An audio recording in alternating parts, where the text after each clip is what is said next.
मैं first aid के बारे में आपको प्रकाश डाल रहा हूँ।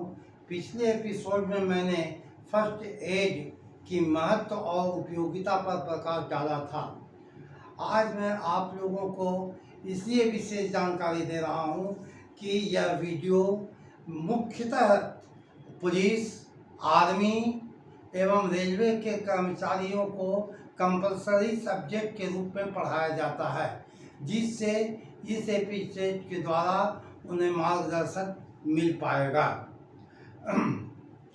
मैं आज फर्स्ट एड में golden rules of first aid बता रहा हूँ।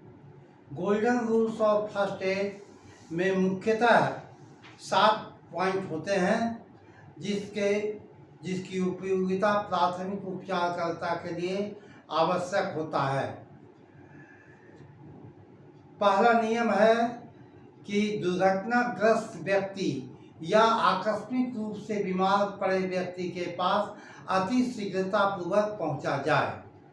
दूसरा पॉइंट है दुर्घटनाग्रस्त व्यक्ति के इर्द गिर्द एकत्रित अनावश्यक भीड़ को हटा दिया जाए ताकि उपचार करने में किसी तरह का विघ्न न पड़े।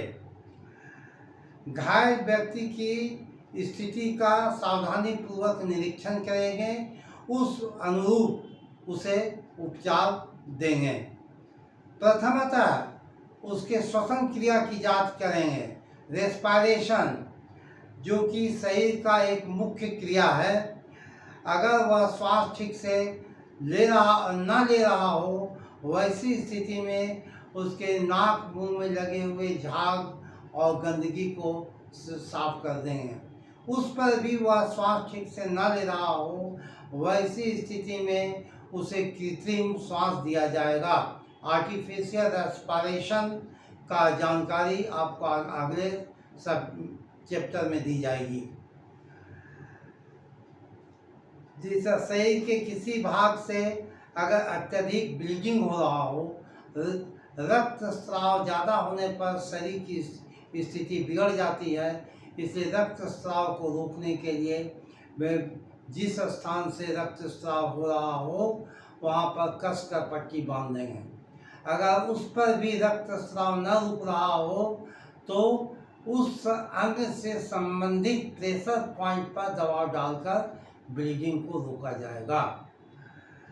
शरीर के किसी भी हिस्से में फ्रैक्चर हो गया हो तो स्प्लिंट का सहारा देकर उसको बांधा जाएगा ताकि टूटा हुआ हिस्सा स्थिर रहे और उसे सावधानीपूर्वक उठाएंगे। जलना किसी भी स्थिति में हो सकता है। गंभीर रूप से जलना, लिक्विड ज्वलनशील पदार्थ से जलना या ड्राई सब्सटेंस, गर्म धातु इत्यादि से जलना।